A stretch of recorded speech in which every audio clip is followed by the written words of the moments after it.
すごい。今も透明のこのキーボード使ってるんですけど、この点キーがねないんですよね。こっちこれなんですけど、でも透明感全然違うかも。こっちはちょっと若干マットっぽい感じ。なんかこっちはね結構透け感がすごいチュルンってしてる。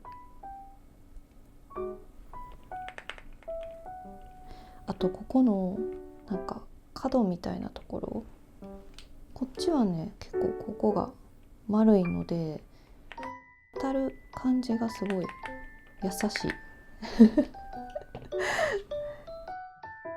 感覚過敏みたいなところがあって、ここの角の尖ってる感じがちょっと若干気になってたので、これはめちゃくちゃ嬉しい。